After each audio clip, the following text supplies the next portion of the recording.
저는 오늘 이야기를 제가 생각하기에 지금 러시아와 중국 사이의 진짜 현실을 모든 것보다 잘 말해주는 하나의 디테일부터 시작하고 싶습니다.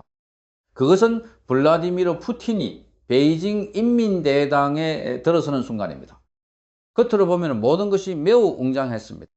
러시아와 중국의 굵기가 광장 전체를 뒤덮었습니다. 의장대가 도열했습니다. 국가 원수급 환영 의전이 펼쳐졌습니다.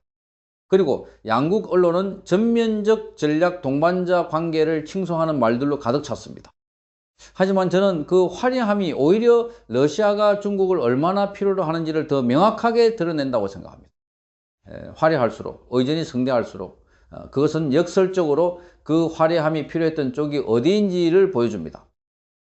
매우 주목할 만한 디테일이 있었습니다. 도널드 트럼프가 중국을 방문했을 때 베이징은 실용적인 방식으로 행사를 진행했습니다. 작은 회의실, 적은 의전, 무역에 집중하는 실무적 분위기. 하지만 푸틴에게는 중국이 완전히 다른 방식을 택했습니다. 훨씬 더 큰 규모, 더 두터운 환영 대열, 그리고 가까운 친구라는 느낌을 강하게 풍기는 외교적 언어들. 저는 베이징이 이 대비를 의도적으로 만들었다고 생각합니다.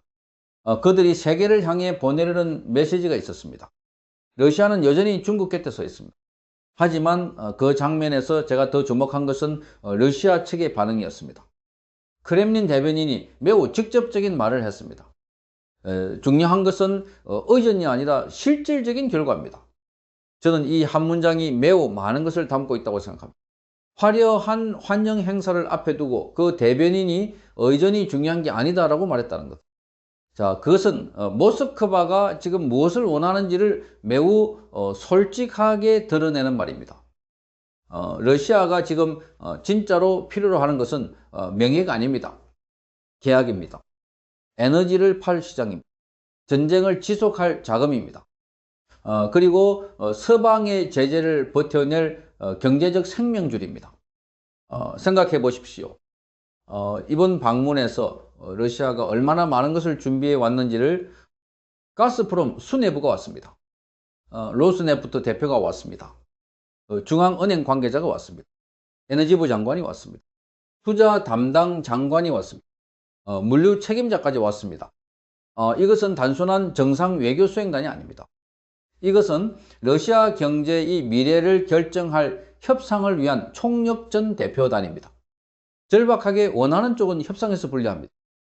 그것은 이 외교에서도 비즈니스에서도 변하지 않는 원칙입니다. 화려한 의전의 무대를 만들었습니다. 하지만 그 무대의 연출자는 중국이었고 러시아는 그 무대의 옳은 배우였습니다. 그리고 그 역할의 차이가 지금 두 나라 사이에 진짜 힘의 균형을 말해주고 있습니다. 이번 방문의 진짜 중심은 연설이 아니었습니다. 공동 성명도 아니었습니다. 악수사진도 아니었습니다. 하나의 이름이었습니다.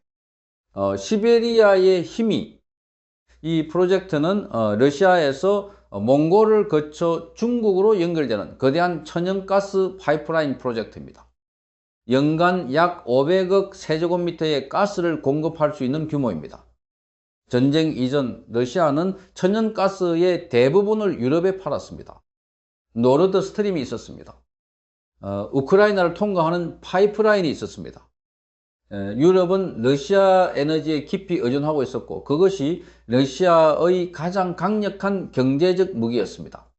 하지만 전쟁이 시작된 후 모든 것이 바뀌었습니다. 노르드 스트림이 무너졌습니다. 유럽이 러시아 에너지 의존에서 벗어나기 시작했습니다.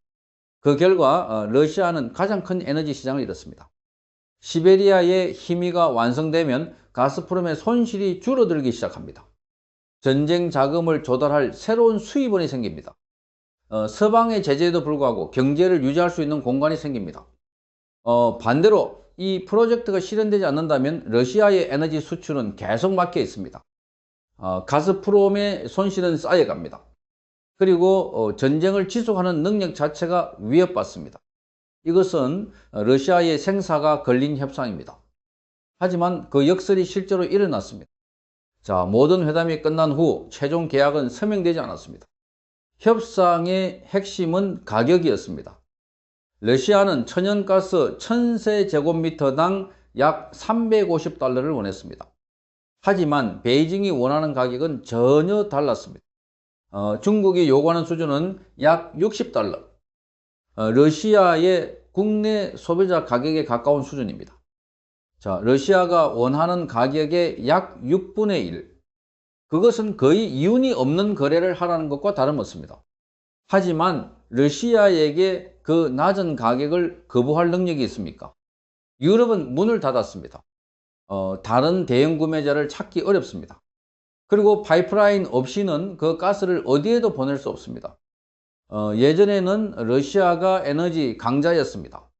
하지만 지금 협상 테이블의 주도권은 완전히 중국으로 넘어갔습니다. 예전에 러시아가 유럽에게 했던 것을 지금 중국이 러시아에게 하고 있습니다. 당신이 필요한 것을 내가 갖고 있습니다. 그러니 내 조건을 따르십시오. 시베리아의 힘인은 단순한 파이프라인 프로젝트가 아닙니다. 그것은 지금 러시아의 경제적 생존이 중국의 결정에 얼마나 깊이 달려 있는지를 보여주는 가장 구체적인 상징입니다. 하지만 오늘 이야기에서 많은 사람들이 놓쳤지만 제가 생각하기에 가장 중요한 부분이 있습니다. 그것은 가스 협상이 아닙니다. 에너지 가격도 아닙니다. 그것은 북한입니다. 러시아와 북한이 빠르게 가까워지고 있습니다. 군사 협력이 강화됐습니다. 김정은과 푸틴이 직접 만났습니다. 그리고 러시아와 북한 사이에 새로운 협력의 축이 만들어지고 있습니다. 동시에 도널드 트럼프가 김정은과의 관계 회복 가능성을 계속 언급하고 있습니다.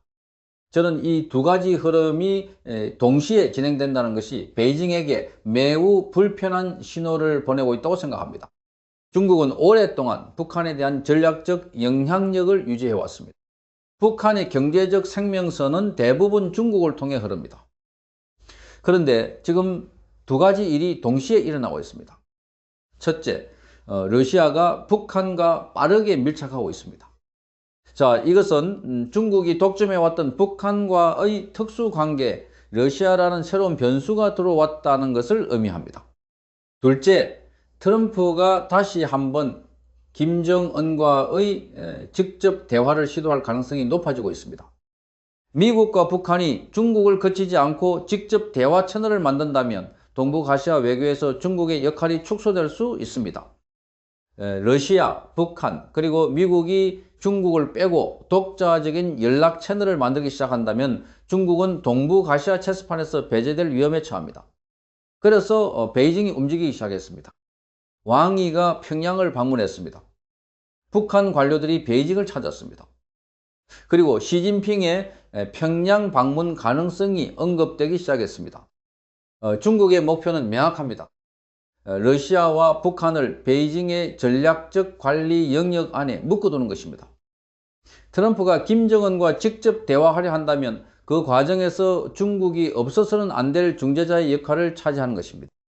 중국이 러시아의 협상에서 유리한 위치에 있는 동시에 러시아의 북한 밀착에 대해서는 불안해하고 있다는 것. 자, 이것이 지금 중러 관계 내부의 복잡한 긴장을 보여줍니다. 중국의 목표는 러시아와 북한을 베이징의 전략적 관리 영역 안에 묶어두는 것입니다. 자, 이것은 더 이상 평범한 외교가 아닙니다. 이것은 동북아시아의 영향력을 누가 통제하느냐를 두고 벌어지는 전쟁입니다. 그리고 이 모든 이야기를 더 큰 그림으로 연결하면 지금 세계에서 가장 두려운 것이 드러납니다. 그것은 단일한 군사 충돌이 아닙니다. 오히려 더 두려운 것은 모든 갈등이 서로 연결되기 시작했다는 것입니다.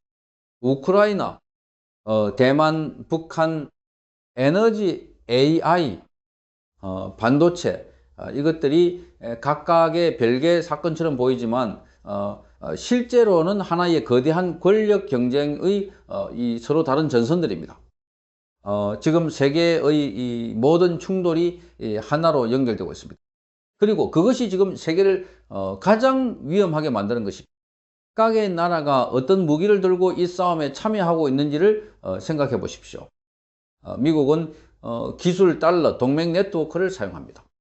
반도체 수출 규제, AI 개발 주도권, 나토와 한미일 삼각협력, 러시아는 에너지, 군사력, 지정학적 교란을 사용합니다.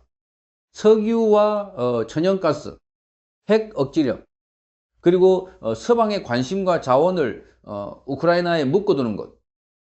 중국은 무역, 금융, 외교적 중재를 사용합니다.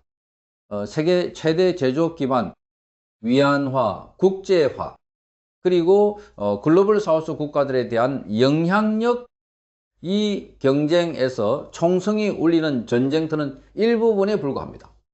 반도체 공장을 어디에 짓느냐가 전쟁입니다. 어떤 통화로 에너지를 거래하느냐가 전쟁입니다. 자, 누구의 AI 시스템이 더 많은 나라에서 사용되느냐가 전쟁입니다. 어느 쪽도 공개적으로 이것을 새로운 냉전이라고 부르지 않습니다. 하지만 저는 그것이 실질적으로는 이미 새로운 냉전이라고 생각합니다. 이 이름을 붙이지 않았을 뿐입니다. 제1차 세계대전 이전의 유럽을 생각해 보십시오. 각 나라들이 자신의 안보를 위해 동맹을 맺었습니다. 군비를 강화했습니다. 모두가 자신은 방어적으로 행동하고 있다고 생각했습니다. 하지만 그 방어들이 쌓이고 쌓여서 작은 불꽃 하나가 전 세계를 태웠습니다. 지금 세계가 그 패턴을 반복하고 있지 않은지, 저는 이것이 우리가 가장 진지하게 생각해 봐야 할 질문이라고 생각합니다. 자, 이제 저는 이 모든 이야기가 가리키는 가장 본질적인 결론을 꺼내 놓으려고 합니다. 푸틴이 베이징을 떠났을 때 바뀐 것은 단지 중러 관계가 아니었습니다. 가장 중요한 순간은 푸틴이 베이징에 도착했을 때가 아니었습니다. 그가 떠날 때였습니다. 왜냐하면 그 순간 모든 것이 명확해졌기 때문입니다. 러시아는 여전히 중국이 필요합니다. 중국은 여전히 러시아가 필요합니다. 하지만 그 관계는 더 이상 균형 잡혀 있지 않습니다. 이것은 이익 때문에 협력하지만 절대적으로 신뢰하지는 않는 관계입니다. 두 나라는 서방에 맞선다는 공통의 목표를 갖고 있습니다. 하지만 그 연대의 내부에서 각자는 상대방이 너무 강해지는 것을 원하지 않습니다. 중국은 러시아가 에너지 협상에서 다른 선택지를 찾을 만큼 회복되는 것을 원하지 않습니다. 그러면 중국의 협상 레버리지가 줄어들기 때문입니다. 러시아는 중국에 너무 깊이 의존하게 되는 것을 두려워합니다. 하지만 지금은 그 의존 말고는 선택지가 없습니다. 협력하면서도 경계하고 의존하면서도 이용하는 관계, 그것이 지금 중러 관계의 가장 솔직한 모습입니다.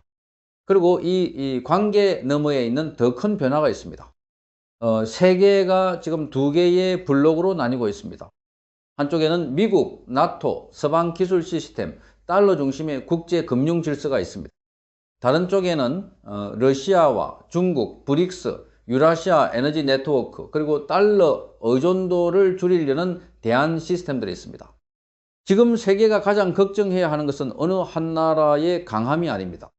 그것은 모든 갈등이 연결되어 있어서 작은 불꽃 하나가 전체를 태울 수 있다는 것입니다. 하지만 저는 오늘 이야기를 단순한 공포로 끝내고 싶지 않습니다. 이 복잡한 세계에서 살아가는 방법이 있습니다. 그것은 지금 세계에서 무슨 일이 벌어지고 있는지를 정확하게 아는 것에서 시작합니다. 강대국들의 이익이 어디에 있는지, 그들이 무엇을 두려워하는지, 그리고 그 이익과 두려움이 어떻게 충돌하고 타협하는지. 한국을 생각해 보십시오. 미국의 동맹입니다. 하지만 중국은 최대 교역 상대 중 하나입니다. 북한이라는 직접적인 안보 위협을 안고 있습니다. 그리고 반도체라는 전략적 자산을 갖고 있습니다. 자, 이 복잡한 위치에서 현명하게 살아가려면 단순히 한쪽을 선택하는 것으로는 부족합니다. 각각의 관계에서 무엇을 지키고 무엇을 양보할 것인지를 매우 정교하게 계산해야 합니다. 역사의 전환점은 항상 나중에야 명확하게 보입니다. 하지만 지금 우리는 그 전환점이 얼마나 빠르게 다가오고 있는지를 느낄 수 있습니다. 가스 파이프라인 협상, 북한을 둘러싼 외교 게임, 반도체와 AI를 둘러싼 기술 전쟁, 달러를 우회하는 금융 시스템 구축, 이것들이 모두 하나의 큰 변화를 향하고 있습니다. 미국이 혼자 세계 질서를 결정하던 시대가 끝나가고 있습니다. 그리고 여러 강대국들이 자신의 이익을 위해 경쟁하는 새로운 시대가 열리고 있습니다. 그 변화를 이해하고 그 속에서 방향을 잃지 않는 것, 그것이 지금 우리에게 가장 중요한 일입니다. 오늘 끝까지 함께 해주셔서 진심으로 감사드립니다.